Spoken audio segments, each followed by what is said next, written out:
razões que explicarei no fim do episódio, esta entrevista é um pouco diferente do habitual. Já entrevistei artistas e criadores, mas nunca sobre a sua obra. Talvez a exceção tenha sido o humorista Hugo van der Dink, mas ainda assim diferente da de hoje. Falarei com um realizador e documentarista porque a sua obra e o seu percurso se cruzam com muitas das minhas preocupações e até da minha mundividência. E que tem o talento de garantir uma dignidade comovente, uma ternura que nunca é condescendente a todas as pessoas que nos apresenta. Sérgio Treffaut nasceu em São Paulo em 1965, é filho de Miguel Urbano Rodrigues, jornalista alentejano e militante comunista que se exilou no Brasil no final dos anos 50. A mãe de Sérgio, permitam que o trate assim porque o conheço há alguns anos, é francesa. O Sérgio é de muitos lados e isso marca a sua obra. É português, claro. Saiu do Brasil com 10 anos depois de uma experiência traumática familiar, quando o seu irmão foi torturado e quase morto pela ditadura brasileira. Esteve em França 2 anos e chegou a Portugal em 1977. Viveu aqui até há poucos anos, tendo estudado no meio filosofia em França. Decidiu, numa altura pouco óbvia, regressar ao país onde nasceu. É lá que está hoje, não em São Paulo, mas no Rio de Janeiro. Todos os filmes de Sérgio Treffaut são, como ele, filmes do mundo. E correm sempre o mundo, exatamente por poderem ser entendidos em todo o lado. Falarei de alguns deles nesta conversa, mas a desculpa para este convite é a estreia de Paraíso, que está nas salas de cinema. Em Paraíso, regressa ao país que desejava reencontrar. Filmado nos jardins do Palácio do Catete, a antiga sede do governo brasileiro do Rio de Janeiro e hoje Museu da República, Sérgio encontra homens e mulheres quase centenários que todos os dias, ao cair de tarde, se encontram para cantar antigas canções de amor nas serestas. Eu nasci no Brasil e deixei o país quando era adolescente. Voltei agora, após mais de 40 anos de ausência. Vim fazer um filme. Tentei reencontrar o que ficou de um país que eu guardava na memória. Não deixa o samba morrer, não deixa o samba acabar. O morro foi feito de samba pra gente sambar.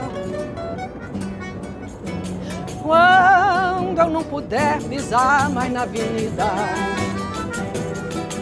quando as minhas pernas não puderem aguentar, levar meu corpo junto com meu samba, o meu anel de bamba, entrego a quem mereça usar. Muito obrigado, Sérgio, por teres aceitado este meu convite. Antes de ir ao teu novo filme, O Paraíso, deixa-me andar um bocado para trás e queria falar de alguns filmes antigos que tu fizeste e depois lá vamos. Queria falar dos Lisboetas e dos Novos Lisboetas, documentários que fizeste sobre a vida dos imigrantes em Lisboa, fizeste em 2013 e 2004, estes documentários. O título não foi por acaso, reforça a ideia de que somos de onde estamos e não apenas as nossas raízes. Assusta-te o ressurgimento de um nacionalismo identitário? Essa ideia incomoda-te? Foi por isso que naquela altura fizeste aqueles filmes? Eles têm uma agenda política ou não têm sequer uma agenda política? Bom dia, Daniel. Então, Lisboetas e Novos Lisboetas. A ordem é ao contrário. Primeiro foi feito Novos Lisboetas, depois Lisboetas, porque foi um desafio, por assim dizer, do Parc de la Villette em Paris, que ia fazer uma exposição chamada Lisboa-Lisbonne e queria um vídeo, um filme, uma instalação. Havia uma do Pedro Costa que tinha a ver com o Quarto da Wanda e queriam que eu fizesse uma que tivesse a ver com a cidade. E eu achei que a coisa interessante dentro daquele espaço, que era o Parc de la Villette enquanto vídeo, era algo que surpreendesse o público parisiense, que tem uma ideia do que são a imagem que a Europa tinha de Portugal no início do século XXI era diferente da de hoje. Hoje é uma coisa muito cosmopolita, mas naquela época eram aqueles cartazes de vinho do Porto com umas senhoras na cabeça, Porto Cruz, ou seja, tudo preto. E tudo que está agora no alojamento local, nas casas do alojamento local, aqueles quadros. Sim, uma coisa muito turística, mas de outro tempo, salazarenta quase. Então eu disse, olha, Lisboa não é isso, Lisboa é algo que não é nada do que vos corresponde. Vocês vêm vem a uma exposição e a instalação ocupa um espaço grande dentro da exposição do Parque de la Villette, em que qualquer visitante parisiense chegava ali e via 5 ou 6 línguas nas igrejas, porque foi a maneira mais fácil de entrar em contato com as comunidades, romena, ucraniana, enfim, várias, agora não me lembro todos os detalhes. O que eu reparei é aquela que tiveste mais dificuldade em entrar, que foi a chinesa, foi aquela que é relativamente ausente no filme. Porque a comunidade, a religião não é tão importante. Não é tão importante. Eu até filmei num templo budista que ficava perto da Avenida da República, mas o templo acabou por não entrar no filme. Mas enfim, respondendo ao que você perguntava da agenda política, em certa medida isso era a primeira vontade, era mostrar aos europeus do resto da Europa que Portugal não era o que eles imaginavam hoje em dia, tinha se transformado imensamente, tinha não sei quantas línguas, e quando eu parti para o filme que dava muito mais prazer e tudo isso, Lisboetas, sim, existia essa preocupação de que com o que estava acontecendo em Portugal naquele momento, se evitasse ter uma população que tivesse um discurso Marine Le Pen, um discurso os que vêm de fora não prestam, os que estão aqui é que são os verdadeiros originários da coisa e os donos do pedaço. E o filme termina, na verdade, com um parto na Alfredo da Costa de uma menina ucraniana, de uma senhora ucraniana e de um senhor ucraniano, e o bebê que nasce na Alfredo da Costa, o que ele é? Lisboeta. Eu tenho um problema muito em Portugal com a forma como sempre as pessoas dizem que meu filme intitula Os Lisboetas. Eu nunca escrevi Os Lisboetas, porque Os Lisboetas seria genérico de todos. Eu pus Lisboetas no sentido Lisboetas, entre outros, precisamente para cravar essa... No sentido que nós somos o sítio onde estamos, com o passado que trazemos, mas somos o sítio onde estamos. Também. Isso é uma história muito complexa, porque, por exemplo, quando eu filmei no Cairo, eu fiquei surpreendido pelo lado oposto, ou seja, de você encontrar comunidades italianas vivendo no Cairo faz 3 séculos e falando italiano em casa. E sem passaporte egípcio. Muito estranho essa história de ser de onde é que você é. Você é o Cavafis, grego, Alexandria era grego, mas ele viveu a vida toda em Alexandria. Nós somos este debate, deixa-me dizer, este debate interessa-me porque eu acho que eu comecei por fazer a pergunta mais, digamos, mais óbvia, não é? Que tem a ver com as identidades, o crescimento das identidades nacionais, que nós vemos que estão a ressurgir na Europa, ou parecem estar a ressurgir. Acho que a história é até um bocadinho mais complicada do que isso, mas na realidade... Mesmo o reforço das afirmações, há um reforço das afirmações identitárias em geral e não apenas as nacionais. À esquerda também isso acontece, ou seja, identidades emancipatórias, os negros, as mulheres, tu assistes isso até no Brasil de uma forma mais forte do que em Portugal, muito, muito firme à esquerda e com muitas coisas positivas, mas se tu não achas que há... Por isso é que eu comecei a pegar pelo título de Lisboetas, porque é uma identidade... como é que podemos pôr isto? Quase circunstancial, não é? Nasceram em Lisboa, são daqui, faz parte da sua identidade. Se não achas que há um regresso em geral das pessoas à ideia de qual é, isto é importante para várias coisas que nós vamos falar dos teus filmes, para aquilo que são antes mesmo de nascerem, para a sua identidade mais firme, para as suas raízes mais firmes, se não achas que há um regresso a isso?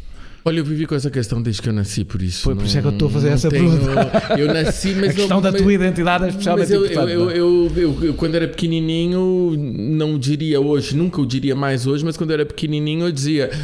O meu pai é português, a minha mãe é francesa, eu sou brasileiro. Uhum. E eu dizia isso quando eu era pequenininho.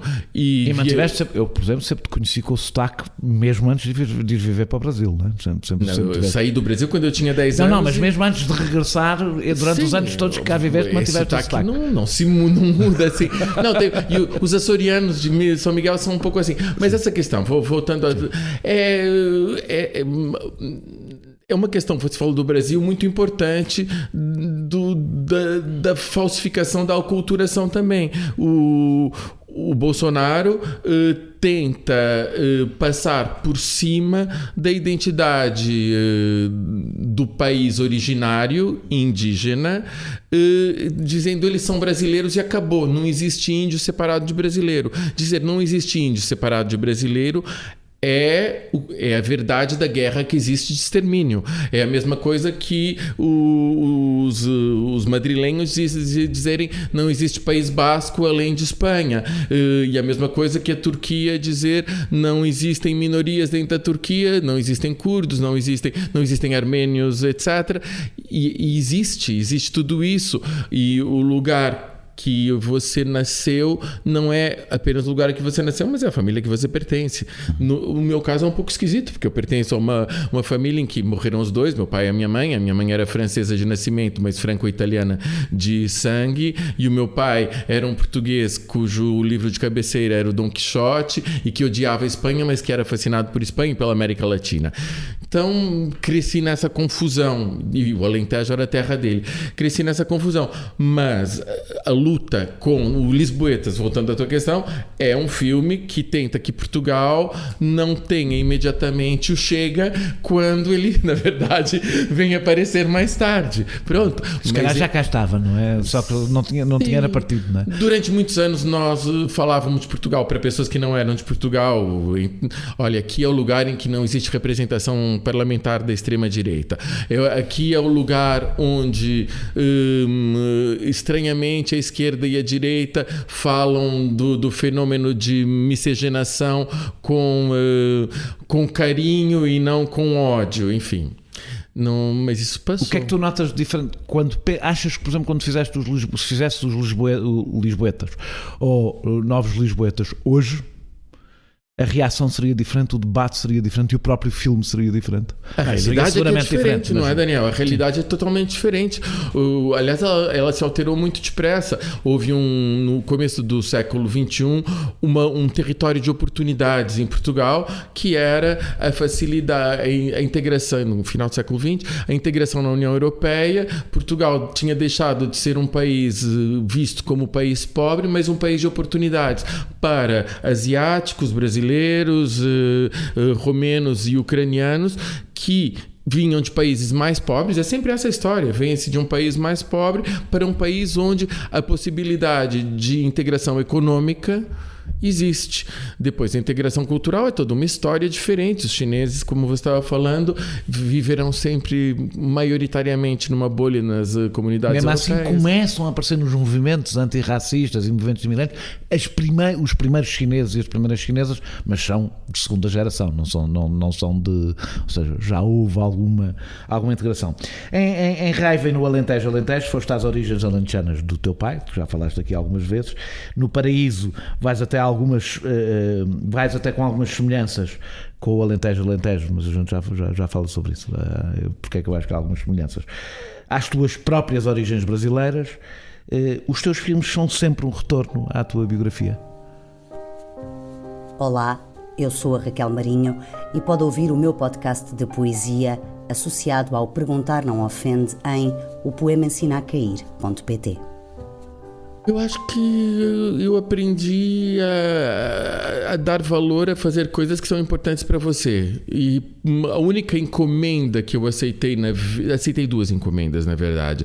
O Novos Lisboetas para o Parque de la Villette, e que fiz de modo a que aquilo fizesse sentido para mim, e o Alentejo, quando me fizeram a proposta de fazer o filme de candidatura do Cante Alentejano no Patrimônio da Humanidade, eu disse, então eu posso fazer um filme. E era algo que me dizia muito. Eu me lembrei, não só pelo meu pai, mas a memória que eu tenho era de ir com o meu pai e a minha mãe, por exemplo, a uma taberna em Pias e começarem os cantares na taberna e ela chorar.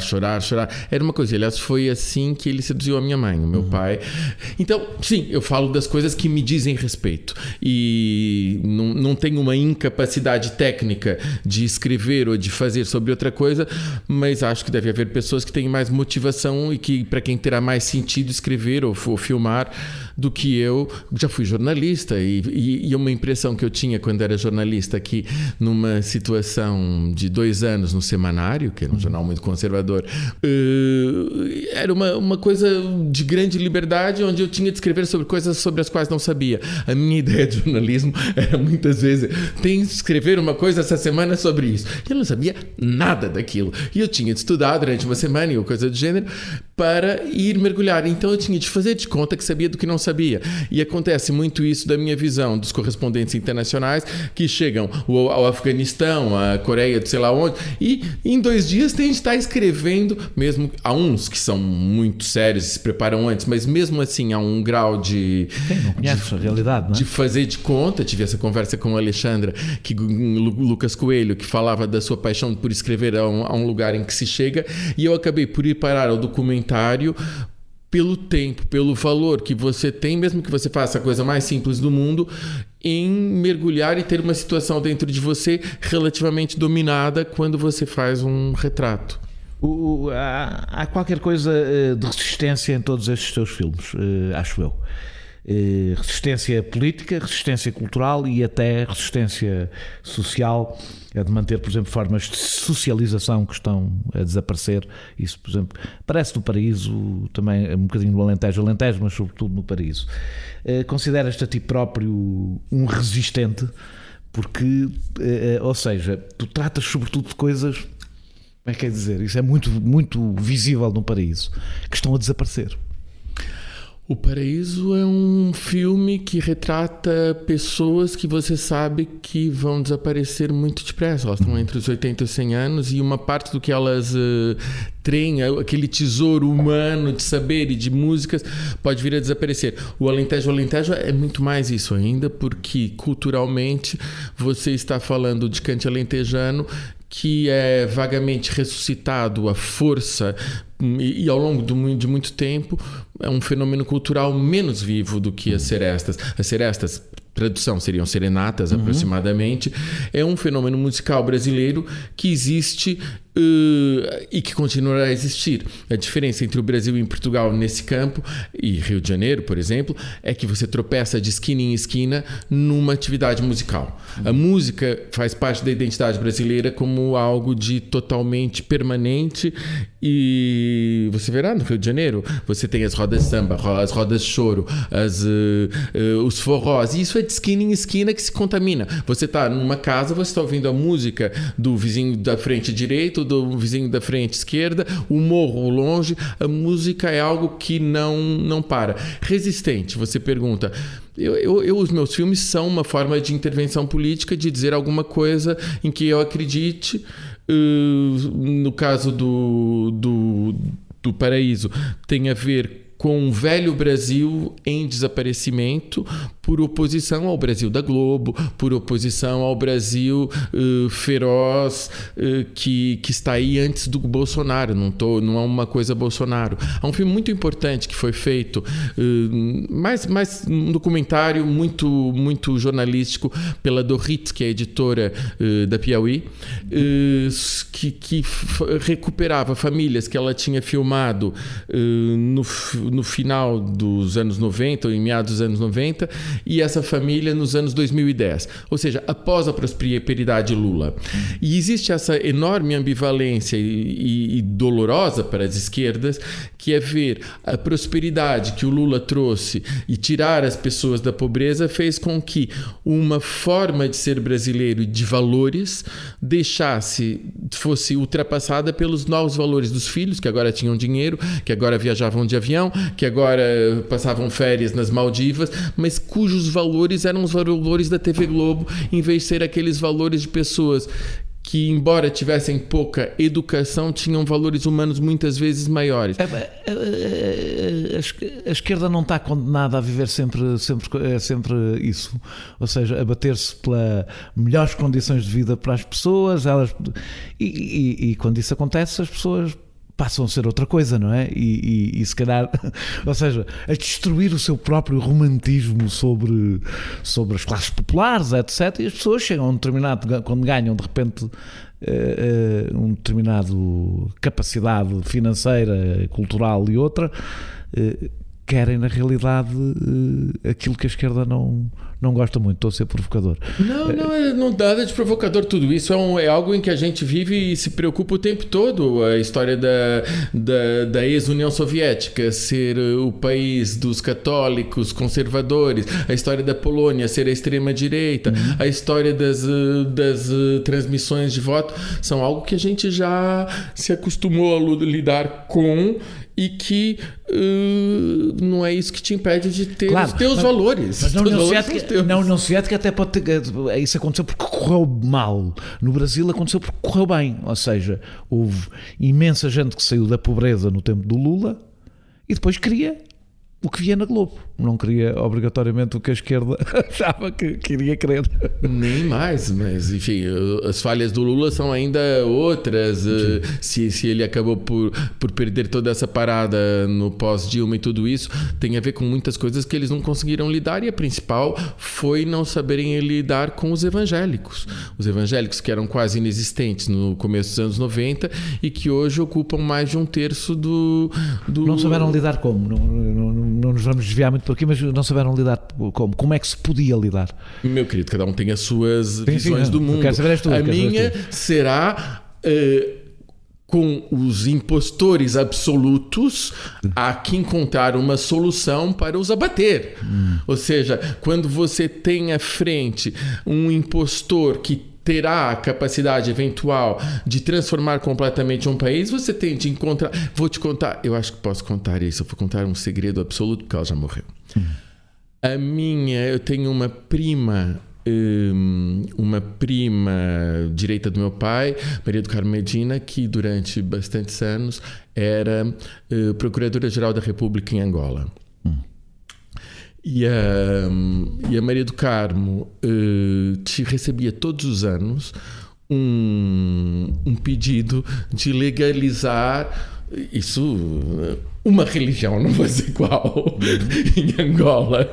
E todos os anos ela respondia, enquanto Procuradora-Geral da República, que não, porque os direitos da mulher nessa religião não eram contemplados. E isso era contraditório com a Constituição de Angola.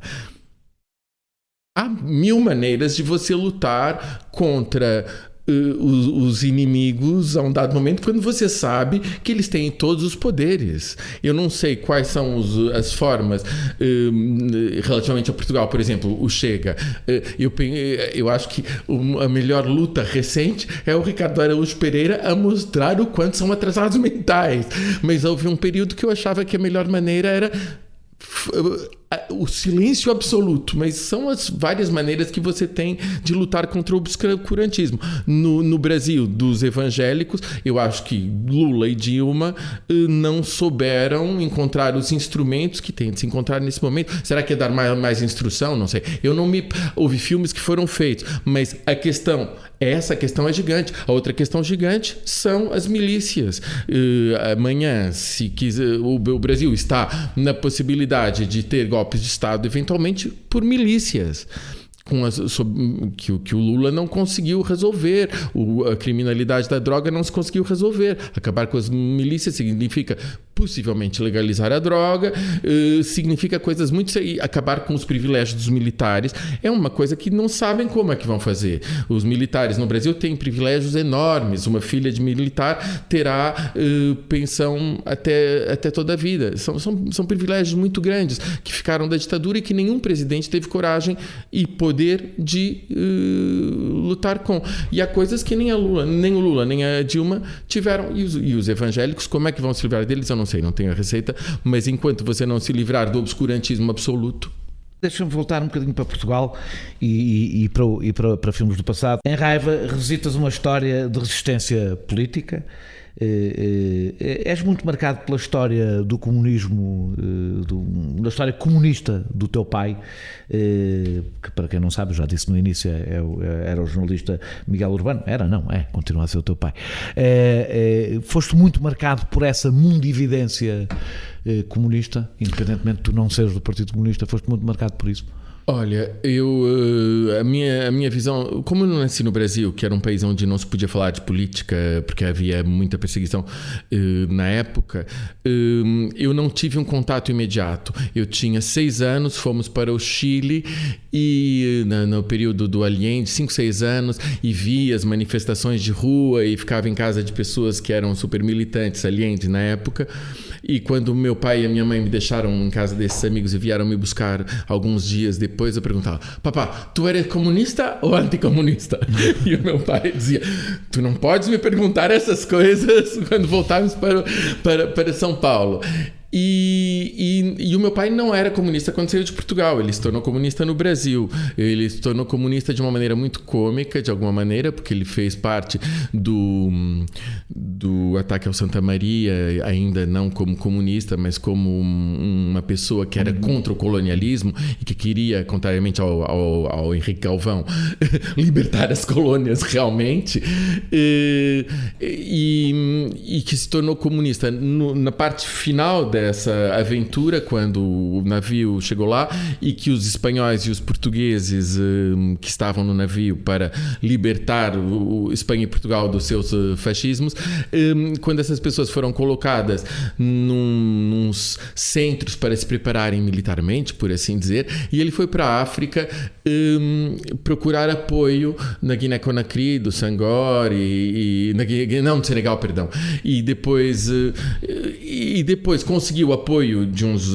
iugoslavos, os russos eram mais reticentes, mas quando ele chegou ao Brasil, todos os supostos guerrilheiros já estavam completamente enrolados no carnaval com as mulatas, e ele chegou: não, isso daqui tem que haver disciplina, e portanto foi aí que ele entrou no Partido Comunista, porque ele encontrou no Partido Comunista a organização e a disciplina, e porque ele procurava uma entidade quase divina que tivesse razão.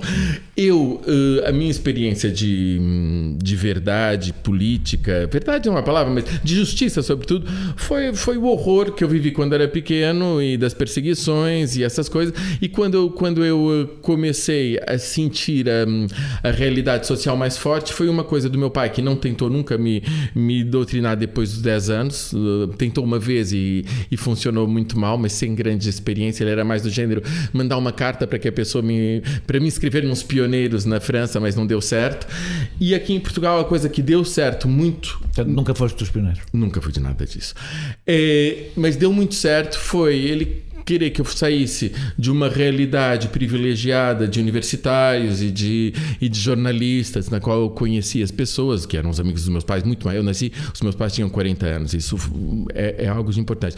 Mas me mandou, por assim dizer, passar 15 dias na casa de camponeses, na Amieira, e foi aí que eu, durante 15 dias, tive contato com o que era viver numa casa em que não havia água corrente, em que se comia sordadalho, e essa relação com as diferenças sociais e com a injustiça foi onde eu pouco a pouco criei a minha consciência. Isso está no Raiva? Sentes que essa tua experiência está ali? Está no Alentejo também, está no Raiva e está no Alentejo. Está o saber é algo que para mim é tão poderoso numa pessoa que não sabe ler, como numa pessoa que tem uma biblioteca enorme. Há um saber humano que conta muito em milhões de coisas que não são do universo da leitura e da academia. Mas, portanto, a tua relação é mais afetuosa propriamente com o Alentejo do que propriamente com essa mundividência do Partido Comunista, é isso? Não tenho nenhuma relação com a mundividência do Partido Comunista, sim com a justiça social, que ela passe por... O importante o Partido Comunista em Portugal, para mim, é uma entidade que se sentiu particularmente desfeita e perigada, em grande perigo, no momento em que desaba o leste europeu e que muitos crimes cometidos no leste foram denunciados e tornados públicos, mas que o lado de justiça da luta dos antifascistas em Portugal, que passaram pela prisão, que lutaram pela justiça social em Portugal, fez o contrabalanço relativamente à mentira do que era um outro sonho, ou pelo menos uma parte dessa mentira no outro sonho. E hoje as pessoas, os supostos intelectuais no Partido Comunista ou nessa área, muitos deles ainda conseguem se mentir a si próprios, mas isso é problema deles. Raiva é um filme de ficção e eu diria que é uma estátua, vamos pôr assim, no bom sentido e não no mau, à resistência. O Alentejo é quase um filme patrimonial, como tu próprio aqui já disseste. O Paraíso é sobre também, como tu aqui também já disseste, sobre uma realidade que a realidade não está a desaparecer, aquelas pessoas estariam a desaparecer, e até aquela forma de socialização, não sei como é que é no Brasil, mas está a morrer em muitos sítios, não é? Está a perder-se em muitos sítios, mas tu próprio dizes que o Paraíso é sobre um Brasil que amaste e esperavas encontrar. A coisa que eu encontro, não sei se faz algum sentido, mas a coisa que eu encontro que é permanente é uma certa nostalgia nas coisas em que tu fazes. Achas que é, não vou dizer que é a idade, porque algumas já fizeste há vários anos e não te quero também fazer sentir mal,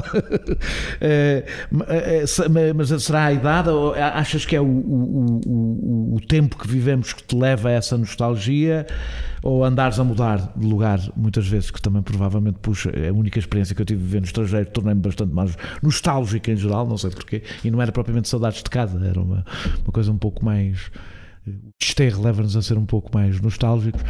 Sentes isto, que há uma, não é em todos os filmes, mas em muitas coisas tuas, uma forte presença de uma certa nostalgia de coisas que estão... Nostalgia é uma palavra que remete eventualmente para uma ferida, e eu acho que a minha vida foi marcada por uma ferida quando me tiraram do Brasil, e isso depois faz parte construída de toda a personalidade, todo o estar da pessoa. Sentes isso do ter saído do Brasil? A minha vida é dividida em dois. A felicidade é uma mistura, porque tenho saído do Brasil, coincide também, ano e meio, aparentemente ou não, com a separação dos meus pais, entre um período de paraíso, de infância, e depois um momento em que tudo se desfaz e você entra dentro do horror.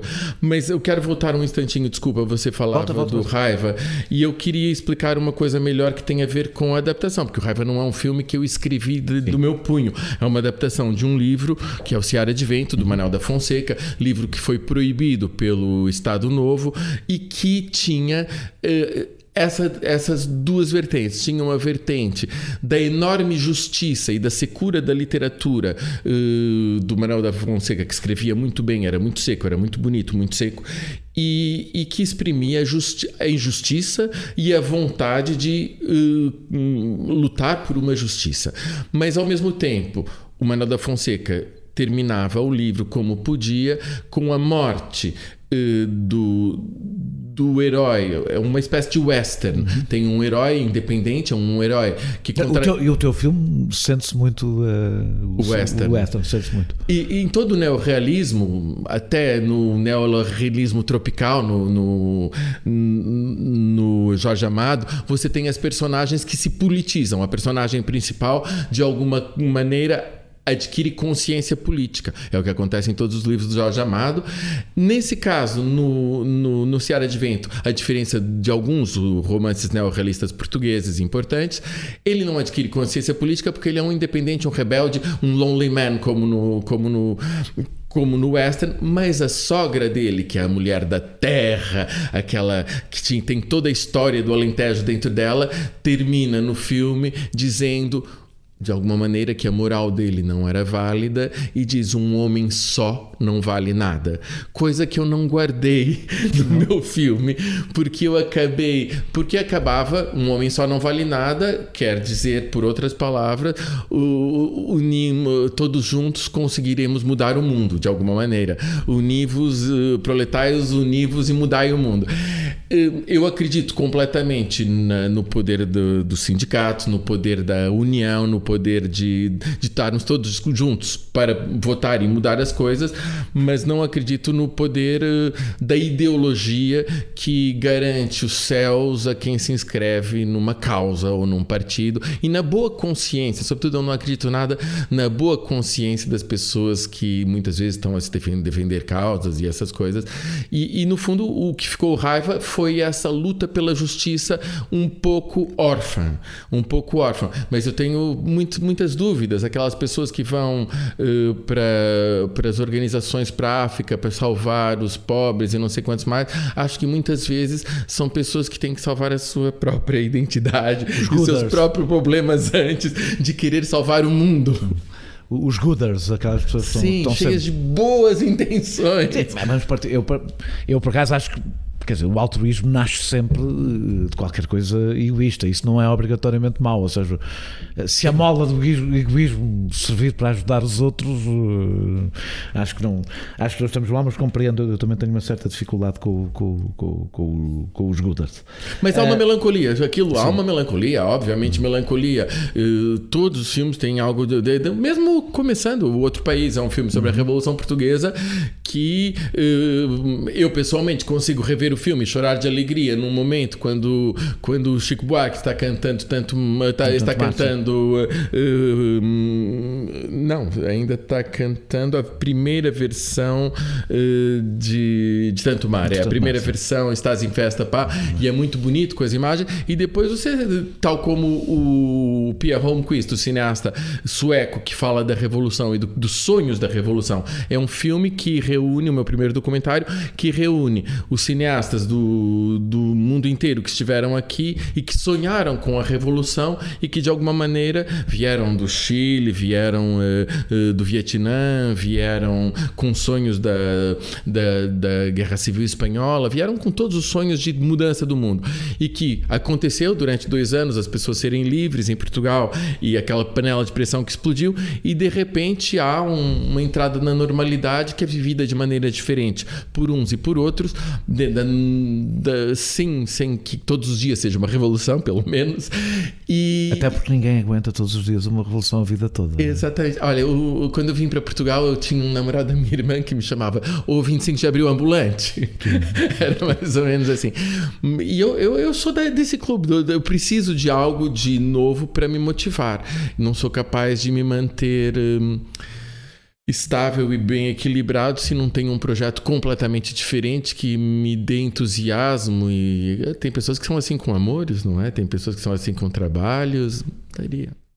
E como já te ouvi dizer, o facto das serestas acontecerem ali, no Palácio, que foi o centro do poder do Brasil, que depois se transferiu para Brasília, é simbólico. Ouvi-te pelo menos dizer isso no momento. Não ouvi dizer que era simbólico, mas concluída do que disseste isso, porque dizes que transferir para Brasília o poder significou que o Brasil passou a acreditar que a sua identidade estava no futuro e não no passado, e que isso é um equívoco. Eu estou sempre aqui à volta da mesma coisa, que é esta ideia de que a razão por que vais tantas vezes a coisas do passado, e não vais só, falaremos de projetos que tu estás a fazer, alguns têm a ver com o passado, outros não, é esta ideia que achas que a identidade, e isso não, ou seja, que a identidade de um país, a identidade de um grupo, a identidade de uma pessoa, está obrigatoriamente nesse seu passado e não numa ideia de futuro redentor. Olha, eu estou justamente preparando um filme que se chama Incêndio, e que tem a ver com tudo isso. Ou seja, no caso brasileiro, que era a minha última pergunta, mas já agora explica o que é o incêndio. Explica o que é que é. Eu, quando fui filmar para o Brasil, quando quis criar pontes com o Brasil novamente após 40 anos de ausente, que acabou sendo o Paraíso, eu comecei por ler livros que não tinha lido sobre a identidade brasileira, Gilberto Freire, Sérgio Buarque de Holanda, etc., o Paulo Prado, que é fascinante, e tudo isso era muito literário. Eu percebi que, por mais maravilhosos que fossem, o Paulo Prado é de uma beleza extraordinária, me interessava entrar pela música. Mas eu percebi, sobretudo o primeiro livro, que foi o que me motivou a ir para aí, que era o livro do Stefan Zweig, estrangeiro, austríaco, Brasil, País do Futuro, título que ele... E muito mal amado no Brasil, publicado em 42, antes que ele se suicidasse. O Stefan Zweig encontrou no Brasil, e ele fez do Brasil um retrato hiperbólico e maravilhoso por antonimia do que ele fugia, do Terceiro Reich, judeu, fugido da Alemanha nazi, e ele achava que no Brasil não havia racismo, que no Brasil os criminosos só tinham matado porque tinham escorregado numa casca de banana, era mais ou menos dessa ordem. Era um país de delícia absoluta. Mas o Brasil, País Futuro é um título que ele não inventou, que faz parte de uma ideologia que era da era Vargas, mas que já vinha de antes, e digamos que o Brasil, após a implantação da República, 1888, no Brasil, é um país que tenta partir de um modelo norte-americano e esquecer a Europa, ou jogar para o lixo a Europa em muitas coisas. Não totalmente, mas em muitas. Uma das primeiras foi logo no começo do século XX, a capital, Rio de Janeiro, fez a operação chamada Bota Abaixo, onde toda a cidade antiga portuguesa de fundação, a fundação do Rio de Janeiro, no século XVI, fez-se uma tábula rasa para construir uma Rio de Janeiro do futuro, uma espécie de Paris dos trópicos, um modelo haussmanniano de grandes vias, em que os pobres já foram colocados longe, mas onde a ideia de que o passado não tinha qualquer valor. E esse próprio Paris haussmanniano, ou Paris tropical do começo do século XX, foi rapidamente suplantado por uns prédios dos anos 30 e 40 de inspiração mais nova-iorquina, e hoje é a Avenida Rio Branco.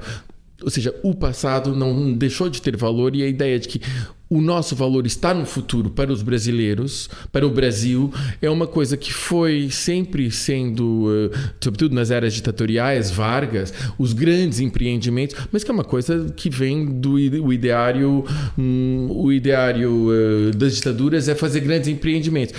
E Brasília já era uma ideia do século XIX, dizer que existe uma nova capital como Washington no centro do Brasil. Só que nos anos 60, quando Brasília é fundada pelo JK, esse projeto demente de fazer uma capital em 4 anos é um projeto curiosamente pensado ou projetado por um homem de esquerda, não é? O arquiteto, não é? O Niemeyer. Sim, você tem duas pessoas, essencialmente tem milhões de pessoas, mas tem o Lúcio Costa, que é o urbanista, que é uma pessoa vagamente esquerda, e você tem o Niemeyer, que se auto-intitulava comunista e que fez a sede do Partido Comunista em Paris, em Colonel Fabian.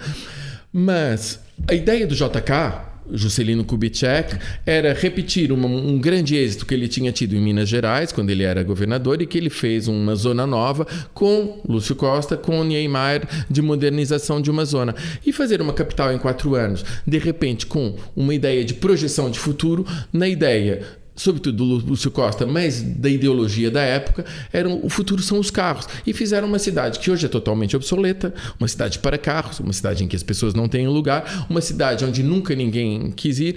E o discurso eleitoralista e populista do Juscelino Kubitschek era: venham construir a nova capital, que poderia ter sido feito pelo Stalin, pelo Hitler, por qualquer pessoa que tem essa visão de desenvolvimento e economia graças às populações. Só que essas populações foram tratadas abaixo de cão, a cidade foi construída sem bairros para elas foram enxotadas para o longe. Fora da zona piloto, não é? Muito, mas não é fora, é muito, onde não havia nada.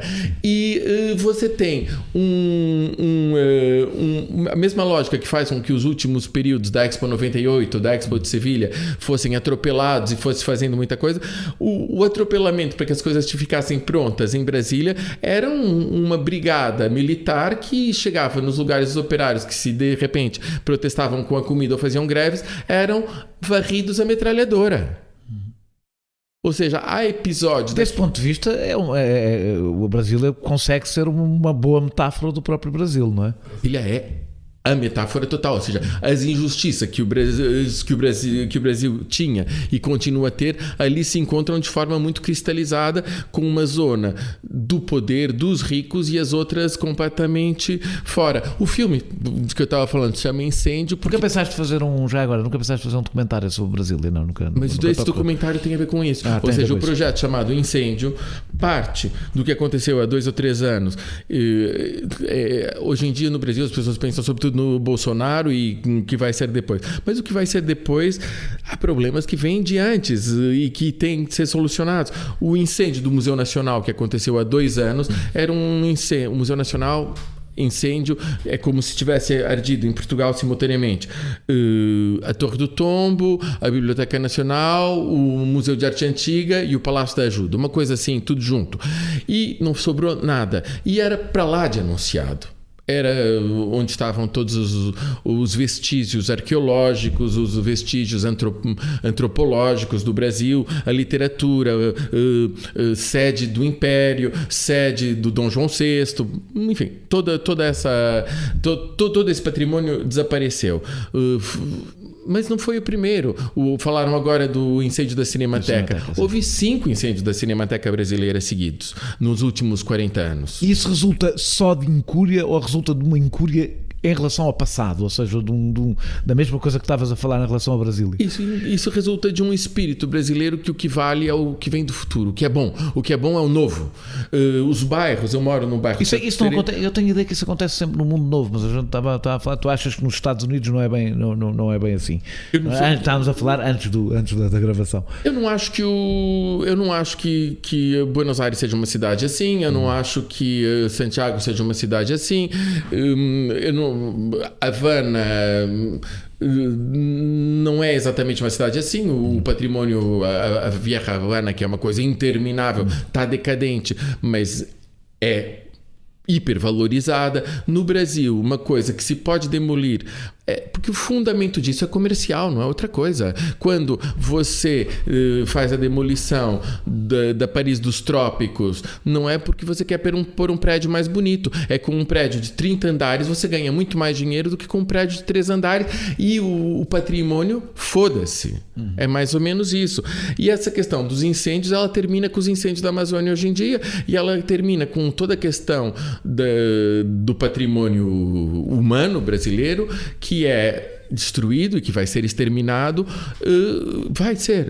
Quando o Caetano cantava outro dia no Coliseu dos Recreios, um índio, que é uma música dos anos 70, e que parecia uma música de ficção científica, um índio descerá de uma estrela colorida, mas quando ele diz depois de exterminada a última nação indígena, essa frase que soava ficção científica nos anos 70, hoje soa que é depois de amanhã quase. E é isso que acontece. Você está num país que ou muda de atitude. Isso não é só o Bolsonaro, é uma coisa que vem do passado. Digamos que o Lula... Não quer só... quer dizer, o Bolsonaro chegou ao poder por alguma razão, não é? Sim, mas há gente que quer aquilo. O extermínio na Europa e as guerras de religião tem a ver com religião, tem a ver com fé. Ali não, tem a ver com dinheiro apenas. Como é que eu faço mais dinheiro? Matando. Vou divergir de ti, porque eu acho que as guerras na Europa de religião também tiveram a ver com poder e dinheiro e recursos. Claro. Acho que raramente há guerras que são religiosas apenas, ou seja, acho que há sempre qualquer coisa por baixo. Você tem razão, mas ali é única e exclusivamente dinheiro. E existe um grande sociólogo antropólogo que explica que uma das estratégias de destruir os índios é transformar os índios em pobres. Você, a partir do momento que você considera que um índio é apenas um pobre, pronto, você acabou com os índios. Na realidade, isso acontece muitas vezes com minorias, não é? Com os ciganos, transformá-los, retirar-lhes tudo e deixá-los na sua miséria. Deixa-me falar um bocadinho do Paraíso, propriamente do filme. Como é que tu chegaste àquela história? Qual foi a tua aproximação àquela história? Como é que ela se deu? Eu queria me relacionar com o Brasil de alguma maneira e criar uma ponte, criar um universo que... Eu gosto de filmar coisas das quais eu gosto. Não gosto de fazer filmes por delação ou por lutar contra. E o Brasil era um terreno fértil para você dizer horrores, para você pegar em coisas como essa do incêndio de alguma maneira e mostrar o horror disso, daquilo e daquilo outro. E eu queria algo que me fosse caloroso. Pensei em fazer um filme sobre a noite do Rio de Janeiro. Era um filme que faria o retrato da cidade entre o momento que o sol se põe e o momento que o sol se levanta. E teria um lado humano que eu cheguei a filmar durante 10 dias. Os lixeiros, os hospitais, as padarias, toda a atividade noturna com muita atividade musical, muita atividade religiosa, que o Brasil é impensável sem religião o tempo todo e todo tipo de religião. Você estava falando do meu pai, houve um dos períodos de pesquisa desse filme que foi muito cômico, que eu fui a um lugar espírita onde o Brasil é o país mais forte de espiritismo do mundo. E o Chico Xavier, que é o Allan Kardec, é o fundador do espiritismo francês e mundial, e no Brasil o Chico Xavier foi o maior implementador do kardecismo, e tem uma coisa que é a psicografia. Então os mortos escrevem cartas através de um médium. E você vai às sessões e você consegue... O Chico Xavier escreveu autobiografias de imperadores de todo gênero, mas você vai a um lugar e você fala com os mortos facilmente. Tem cartas psicografadas da Cássia Eller, não sei quando. E eu fui lá, olha, de quem você quer? Quero uma carta do meu pai. E o meu pai, além de saber escrever muito bem português, era ateu de pedra e cal. E me saiu uma carta, passada uma hora de você estar com umas músicas esquisitas e umas cores esquisitas, saiu uma carta cheia de erros de ortografia e de gramática, falando de Deus e da luz e não sei quantos mais, que era maravilhosa. Mas isso são coisas que fazem parte do dia a dia dos brasileiros. Então meu filme tinha tudo isso e tinha coisas musicais. Eu percebi, quando não tive uma parte de financiamento que eu gostaria de ter tido, tive apenas uma outra parte, que eu tinha, depois de ter feito muitas coisas, que eu tinha de reduzir para um lugar pequeno.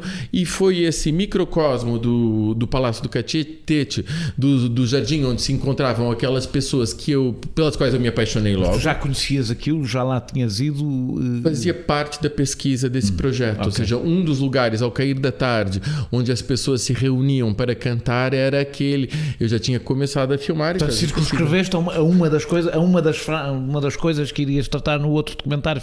Exatamente. De um lado megalômano, eu fiz uma coisa focada e pequena que não chegou a se terminar, porque o que eu queria era ter um grande contraste entre aquela ilha paradisíaca e uma cidade bastante agressiva e cruel. E como a pandemia interrompeu as filmagens, eu não pude filmar. A última coisa que eu filmei foi em fevereiro. Fiz uma viagem, em março deveria filmar e aí já ninguém podia. As pessoas se trancaram em casa e algumas das personagens não tinham casa para se trancar e foram parar a hospitais, e os hospitais não tinham lugar e morreram. Aquilo funciona também um bocadinho, a propósito disto da pandemia, um bocado como um documento não explícito, porque nós não vemos ninguém com o coronavírus, não, mas um bocadinho um documento da forma como a pandemia afetou o Brasil, ou seja, uma coisa não esperada, não é? Tu estavas a fazer aquele documentário e por causa da idade específica daquelas pessoas, aquilo funciona um bocadinho como um documento de um efeito brutal que a pandemia teve no Brasil. Sim, o filme mostrava como as pessoas entre os 80 e os 100 anos que se reuniam ali tinham um amor à vida, tinham uma capacidade de serem felizes. Algumas delas dizem, eu nunca fui tão feliz quanto agora. Dizem, eu quando era jovem não me deixavam cantar, não me deixavam dançar, não me deixavam nada. Pensei que casada eu fosse ser livre e feliz. Não fui. Esse depoimento é extraordinário.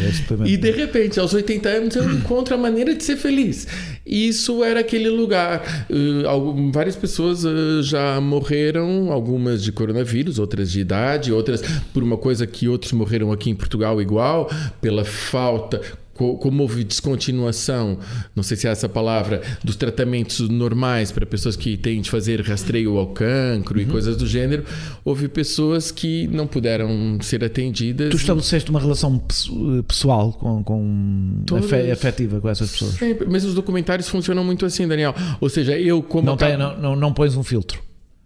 Não é uma capacidade de filtro, é uma capacidade de você Você dá para as pessoas te darem e você fica com um sentimento de dívida, porque não é uma coisa de uma entrevista de televisão que você chega lá um dia e vai embora. Você convive ao longo de muitos meses, você conhece as pessoas, elas te escrevem, você escreve, existe uma relação. Eu tenho esse problema com o Alentejo de ter estado ao longo de 3 anos junto com os grupos e estar muito próximo, e depois há um período, 1 ano ou 2 depois, em que você ainda vai muito próximo, mas depois você parte para outras coisas. Nos cemitérios do Cairo a mesma coisa. Um bocadinho vampiro, não é? Os lisboetas, sim, você... Quando eu estou a dizer vampiro, sugas, mas e depois não consegues manter aquela relação ao nível da intensidade. Eu não acho que seja vampírico, eu acho que é um... Eu não estou a fazer uma crítica, é uma inevitabilidade. É só uma descrição, mas eu não acho que o seja. Eu acho que você vive 3 anos num país ou vive 3 anos num universo no qual você não vai viver depois. Você, nesses 3 anos, ou naqueles 2 anos que você vive com as pessoas, você vive com elas. Você está com elas, você cria relações. Depois você escreve, mas você se distancia. É como nas relações amorosas, na realidade, não é? Um pouco... Não, porque as relações amorosas, quando terminam por uma necessidade de ruptura. E aqui não, terminam porque termina um ciclo e você vai para um outro ciclo de trabalho, em outro lugar. Como disse na introdução, qualquer coisa que tu fazes garante sempre dignidade a toda a gente que filmas. Eu como sublinho isto, parece uma frase feita, mas eu não acho que isso aconteça em todos os documentários. Conheço muitos documentários, e não estou a dizer bem nem mal, estou a dizer, há muitos documentários onde tu não tens isso, onde aquelas pessoas de alguma forma se degradam de alguma forma aos teus olhos. E isso nunca acontece nos teus filmes, e mesmo em filmes, em situações em que isso poderia acontecer, ou seja, onde as pessoas estão numa situação muito frágil, ou até indigna, não por culpa delas. É essa a diferença. Isso tem a ver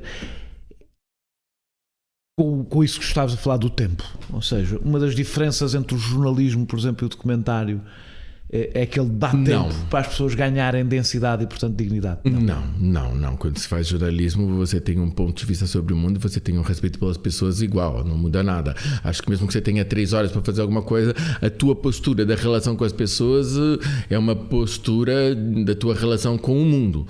É uma posição, resulta uma questão ética, uma questão de princípio. Eu não sou religioso, mas eu tenho os meus princípios. Era muito fácil filmar as mesmas personagens. Filmar não, eu até tenho imagens, montar planos em que as pessoas não estão de uma maneira que eu acho que elas gostariam de ser vistas e tal.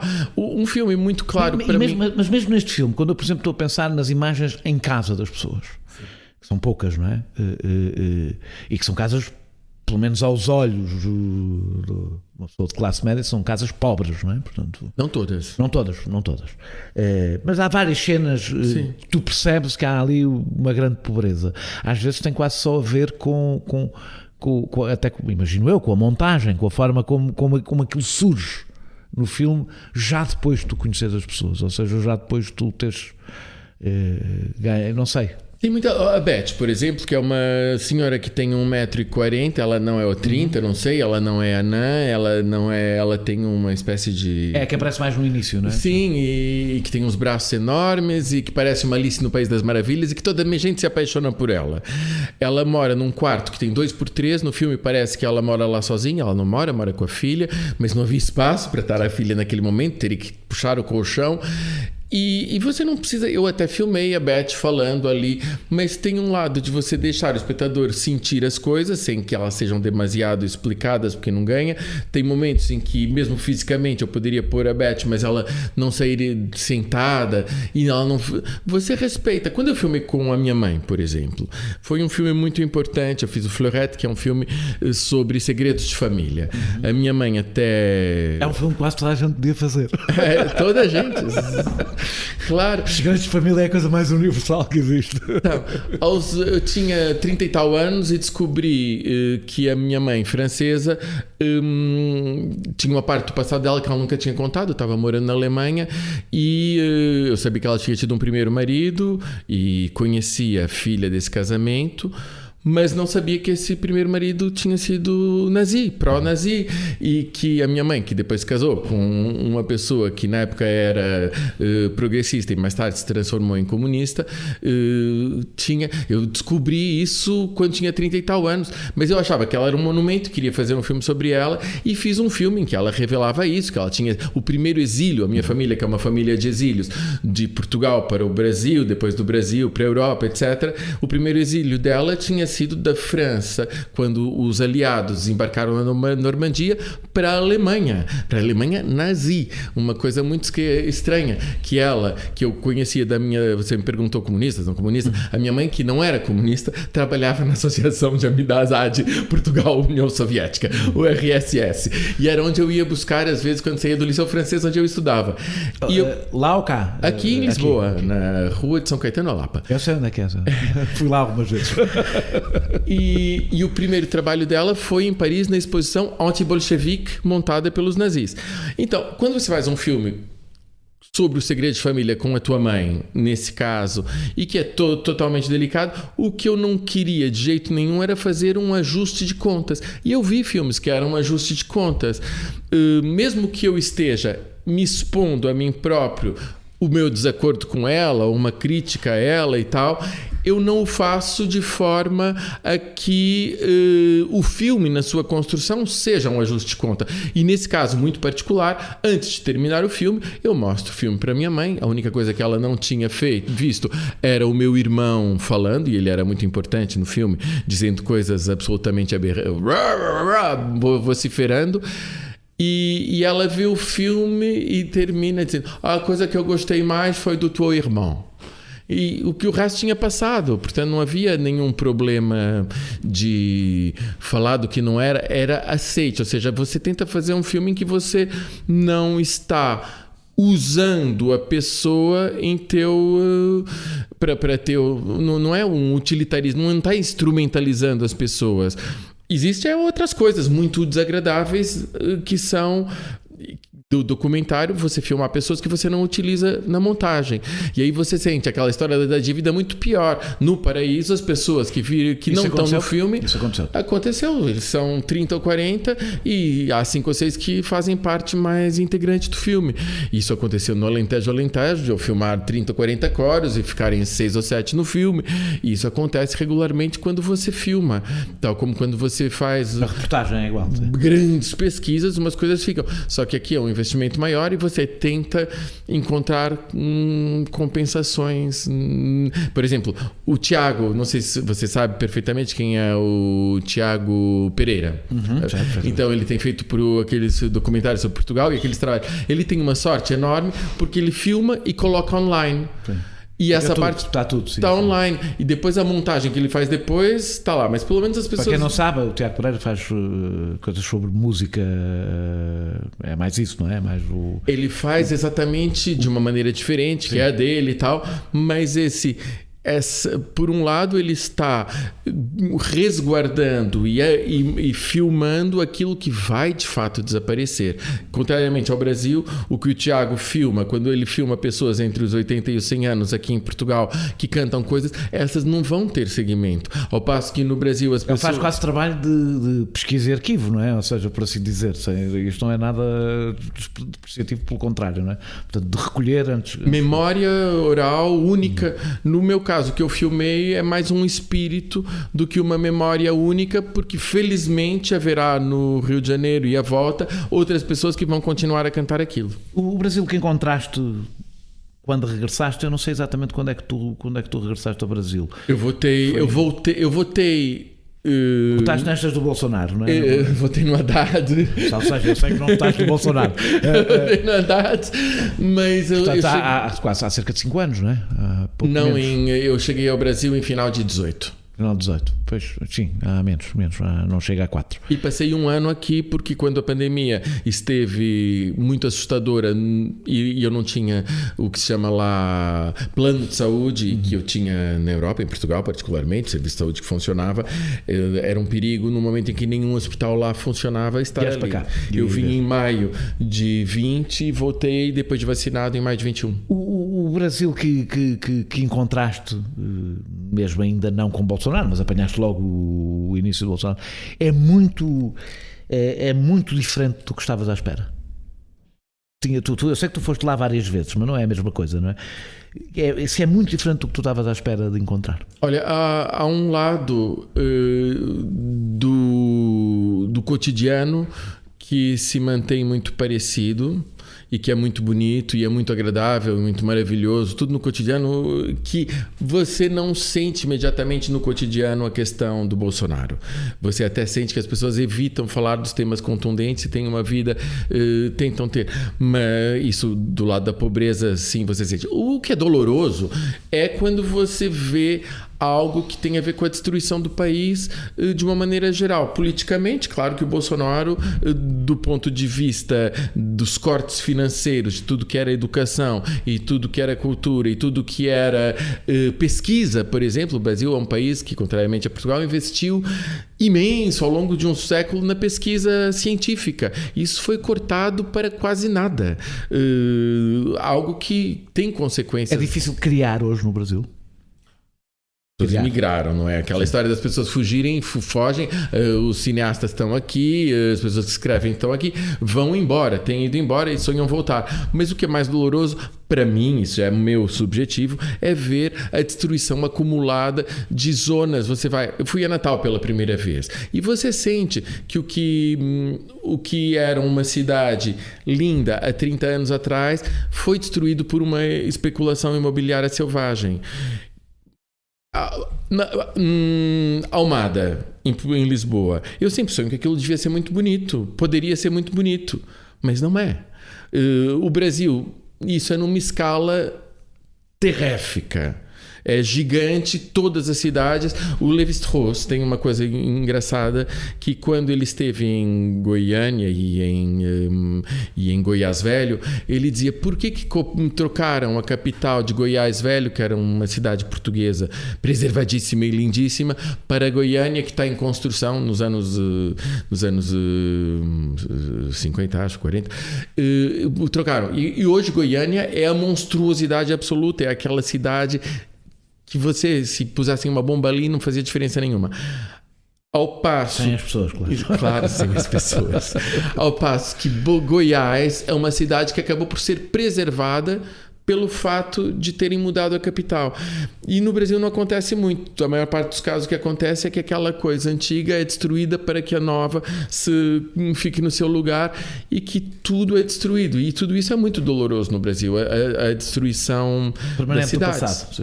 O Rio de Janeiro, de alguma maneira, funciona assim, mas a paisagem tem um tal poder, uma tal força que se impõe, né? Que se impõe. Você sabe que se por acaso, mais uma vez, as bombas destruíssem aquilo, a natureza, ao fim de 50 anos, tinha ocupado tudo outra vez, graças a Deus.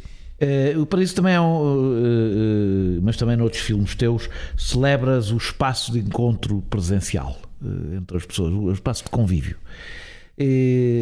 Ali é um espaço onde se vence a solidão, pelo menos eu sinto um bocadinho que há ali porque as cenas que tu filmas, não sei se propositadamente ou não, fora daquele espaço, não, tirando talvez aquele espaço de convívio entre os dois velhos, que eu não me lembro do nome, em que eles cantam juntos numa casa, mas o que se sente é que aquilo é um espaço de fuga da solidão. O facto de serem velhos não sublinha que esses são espaços que, com coisas como as redes sociais, que no Brasil também têm muita importância, têm em todo lado, mas eu tenho a sensação que no Brasil têm uma especial importância, estão a desaparecer, que estes espaços de socialização não agressiva, porque os espaços de redes sociais são espaços de socialização agressiva, acho eu. E distantes, não é? E distantes. Pois, por isso mesmo é que são agressivas, aliás.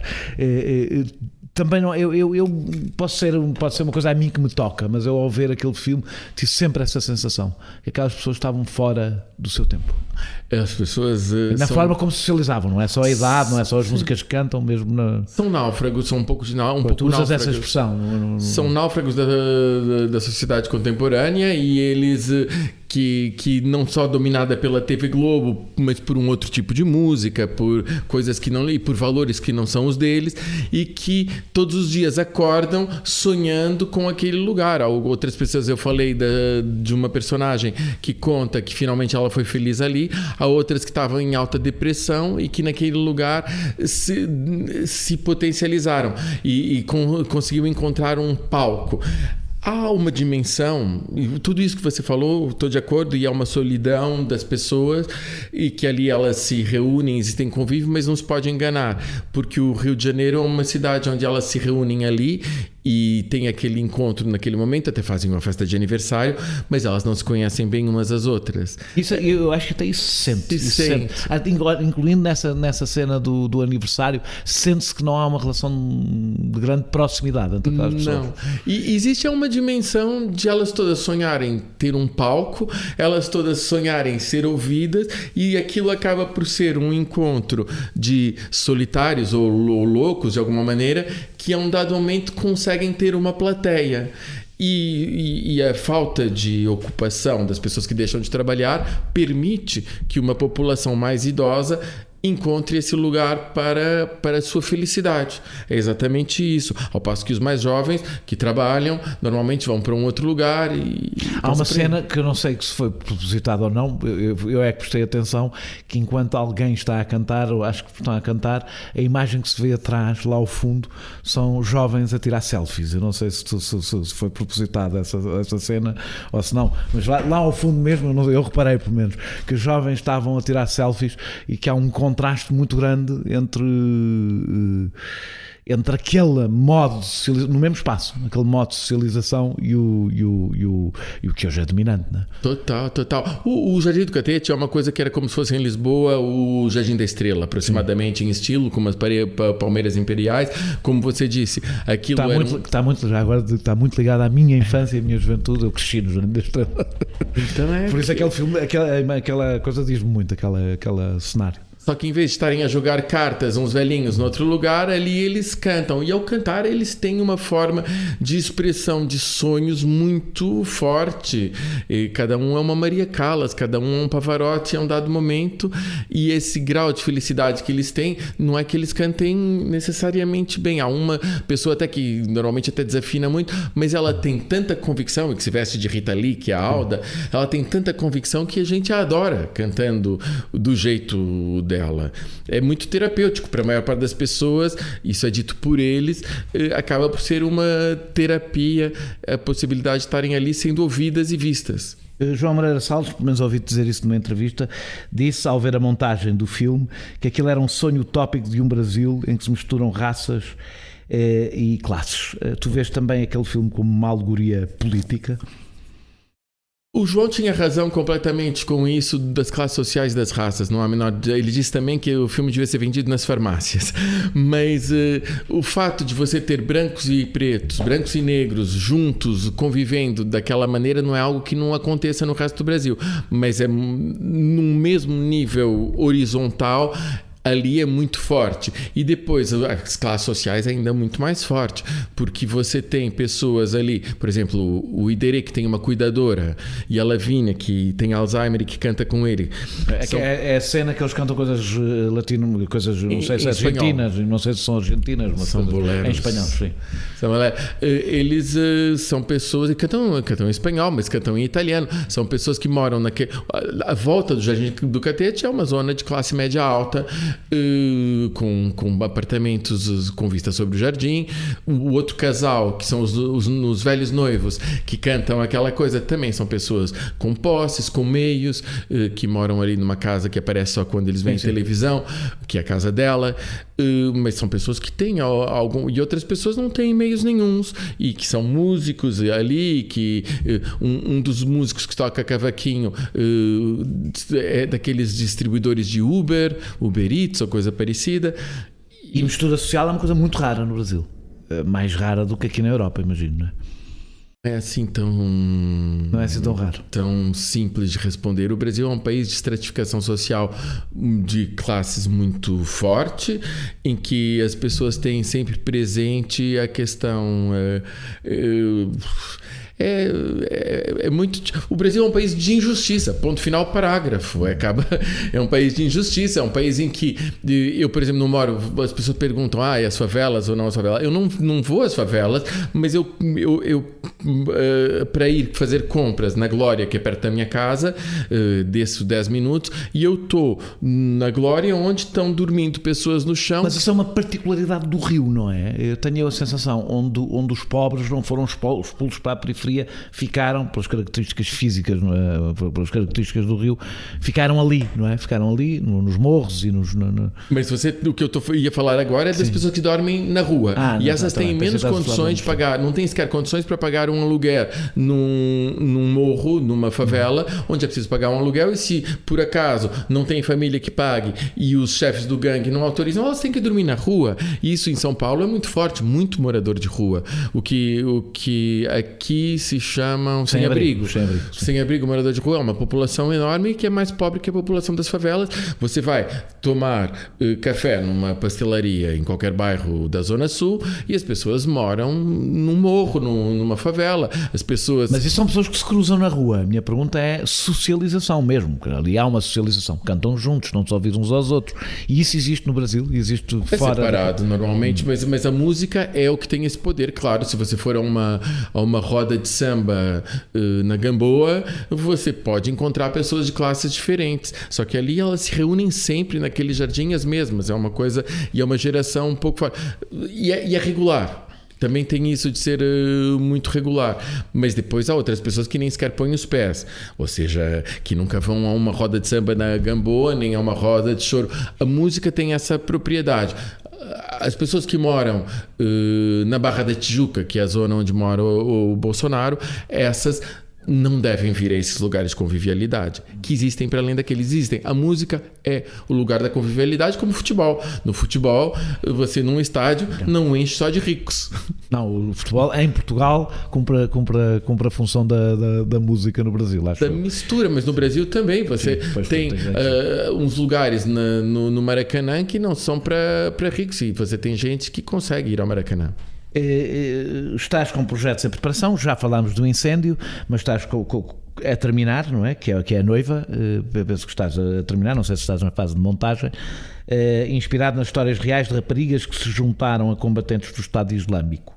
Conseguiste sair do tema polémico e com forte peso moral para entrar na cabeça daquelas jovens? Ou seja, a minha pergunta que eu te estou a fazer é se sentes que conseguiste fazer neste documentário aquilo que falaste dos outros todos, ou seja, de te aproximar destas mulheres. Não é um documentário, é uma ficção. É uma ficção. Isso, na medida em que é uma ficção, eu não tenho de entrar na cabeça da verdadeira. Elas são muito... Primeiro, você não consegue fazer uma generalização. Mas tu é uma ficção meramente baseada em coisas que leste, ou conseguiste ir mais longe do que isso? Eu vi dezenas de reportagens sobre pais de jihadistas franceses. Muita coisa foi feita na França, na Inglaterra. Li livros sobre o Jihad John, sobre as pessoas que foram... O que levou todos esses jihadistas europeus a se juntarem ao Estado Islâmico a um dado momento. E fui vagamente percebendo como é que funcionava em Portugal, que metade deles eram oriundos da imigração. Os que são ditos portugueses eram filhos de imigrantes na França, no Luxemburgo, na Alemanha, e a outra metade era uma população dos arredores de Lisboa, sobretudo da linha de Sintra, maioritariamente 80%, 90% negra, e para a qual o Islão, que não era religião de origem, havia um caso ou dois de religião de origem, foi uma religião que eles... Identitária, né? Que eles adotaram na Inglaterra, para a qual imigraram. Eles imigraram para a Inglaterra e foram convertidos por fanáticos paquistaneses, o Chundra, nunca me lembro direito o nome dele, mas que eram... E onde você tem aquela lógica do...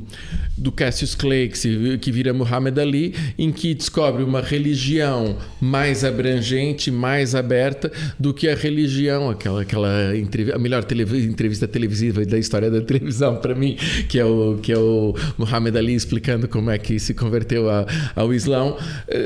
De uma maneira ou de outra, as pessoas que tinham um grau de infelicidade ou humilhação ou coisa do gênero, mas que ao mesmo tempo eram roqueiros e eram jovens e queriam combater e tudo aquilo, foram parar ao Islão. Eu escrevi uma coisa que era um biopic, uma coisa muito pouco interessante para mim sobre esse percurso. Poderia ter sido uma coisa de televisão, como é que vai daqui para ali. E quando eu estava pronto a entregar o projeto, foi no momento da queda do Estado Islâmico, e aí de repente surgiu esse mistério das viúvas, que eles tinham desaparecido os combatentes, mas elas estavam lá entre o Iraque e a Síria, e umas eram muito defensoras, outras menos. Não foi apenas Ângela Barreto, que foi o caso mais falado em Portugal, capa do Expresso, dois livros, que se casou com Fábio Poças e depois teve um segundo marido, que era outra pessoa que estava no Estado Islâmico e que eles conheciam já há bastante tempo, que vindo de Inglaterra também do mesmo grupo. Mas eu vi muitas entrevistas e reportagens sobre jihadistas franceses, jihadistas belgas, em que elas próprias falavam, em que os repórteres eram agressivíssimos. Oh, sim, você é uma terrorista e não sei quantos mais. E li bastante sobre isso. E o lado de curiosidade sobre a coisa foi o que me levou a tentar entender o que elas pensavam. A tua pergunta, será que eu entrei na cabeça delas? Os próprios pais não entram. Portanto, quem sou eu para contar o que vai na cabeça dessa ou daquela? A cabeça da Maria é diferente da cabeça da Beatriz, que é diferente da cabeça de uma outra. E o filme nos deixa acompanhar o dia a dia, é quase como se fosse uma reportagem, ou uma reportagem não, mas quase como se fosse um documentário. Você tem uma sensação estranhíssima de estar com, isso é o lado importante, você está com as mulheres que são as viúvas dos jihadistas dentro dos campos prisioneiros, que esse eu visitei ainda, o último de campos prisioneiros do ISIS no Iraque. No Kurdistão iraquiano ou mesmo no Iraque? Não, o campo de prisioneiros era perto de Mossul, no Iraque. E foram os últimos dias que eu visitei. E depois você está com elas nas prisões, só que aí eu não posso, não havia qualquer autorização para filmar nas verdadeiras prisões, que já estão sobrelotadas, então não vão libertar 2 celas para a gente filmar lá e ver como é que era. Então a gente tinha uma prisão antiga e filmou numa prisão antiga, mas é com base em muitos testemunhos, e o que pensa esta jihadista ou ex-jihadista ou algo assim será diferente do que o que pensa a outra, e provavelmente também reflete algo que sou eu e o que eu penso, misturado entre as 40 ou 50 mil possíveis jihadistas. Há algumas que chegam a umas conclusões que talvez não sejam muito diferentes das minhas. Vais ficar a viver no Brasil? Chegaste ao teu porto e ficarás lá, ou isso é uma questão que nem se põe para ti, logo se verá? Eu tenho uma necessidade de ter uma âncora no Rio de Janeiro, que é uma cidade com a qual eu sonhei sempre por causa da música, das referências, dos músicos e tudo isso. Mas eu tenho um projeto brasileiro, mas também tenho um projeto que é uma carta ao meu pai, feita mais na Colômbia e na Venezuela, que tem a ver com um dos livros do Garcia Marques importantes, que é El General en su Labirinto, em que é uma falsa biografia do Bolívar, uma autobiografia do Bolívar, não é auto porque é na primeira pessoa, pelo Garcia Marques, claro, não é na primeira pessoa, em que o Bolívar vê a sua vida. Isso tem tudo a ver com o que nós falamos antes. Vê a sua vida como um derrotado. Ou seja, depois de ter libertado a América Latina inteira e ter tido todos os seus sonhos de construção de país feitos, tem o lado da enorme infelicidade de que os sonhos políticos não se concretizaram da mesma maneira. E ele tem o seu autorretrato, olha-se ao espelho como o libertador da América Latina, que tem estátuas no mundo inteiro, como uma pessoa que perdeu a batalha. E é partindo desse livro que me interessa. Quem, por exemplo, o Garcia Marques coloca pessoas que falam com o Bolívar no Rio, diz: você nos deu a liberdade, e agora o que nós fazemos com ela? E é sobre essa questão dos sonhos de liberdade, os sonhos de independência, e de repente o que você faz? O que é o dia seguinte de uma grande conquista e de repente parece que você perdeu tudo? Muito obrigado, Sérgio, por esta nossa boa conversa. Nós regressamos brevemente, é verdade, mas em moldes um pouco diferentes. Depois de 3 anos e quase 130 entrevistas, o Perguntar Não Ofende vai mudar de casa e de condições. Passará a ser gravado em estúdio e estará na homepage do Expresso, com distribuição feita a partir daí. Não deixará de ser totalmente independente. Continuarei a ser apenas eu a responder por quem é convidado. O Perguntar Não Ofende é radicalmente livre e pessoal, será apenas mais transmissível. Os que recebem este podcast nos seus feeds continuarão a recebê-lo, continuarei a divulgá-lo nas minhas redes sociais. Os que procuram o podcast na página do Perguntar Não Ofende apenas terão de o procurar no espaço de podcasts da página do Expresso. Também os partilhará nas suas redes. A página de Patreon é a que deixará de ser necessária. Por isso, neste momento, todo o meu agradecimento, e do João Martins, que continuará comigo neste projeto, vai para as centenas de patronos que, ao longo de 3 anos, mantiveram este projeto vivo e capaz de se tornar agora mais sustentável. Este podcast é vosso, foram quase 1000 pessoas que, ao longo destes anos, apoiaram o Perguntar Não Ofende. O casamento com o jornal onde escrevo há 17 anos é para mim absolutamente natural. Ali sei que terei a mesma liberdade que sempre tive como colunista. A escolha do Sérgio Treffaut para a última entrevista desta fase tem um valor simbólico, porque muito do que o Sérgio filma também faz parte da minha vida, do que sou e do que fui. E a dignidade que ele acrescenta a tudo aquilo em que toca é a que eu gostaria de conseguir acrescentar ao que faço. Tentarei, continuarei a tentar. Obrigado. Eu e ele, nós dois juntos, é 200 anos quase. Eu vou cantar um sambinha um pouquinho mais velho do que eu. Gosto que me enrosco de ouvir dizer que a parte mais fraca é a mulher. Mas o homem, com toda a fortaleza, desce da nobreza e faz o que ela quer. Este episódio teve a produção de João Martins, música de Mário Lajinha, ilustração de Vera Tavares e áudio do trailer de Paraíso, em exibição nos cinemas.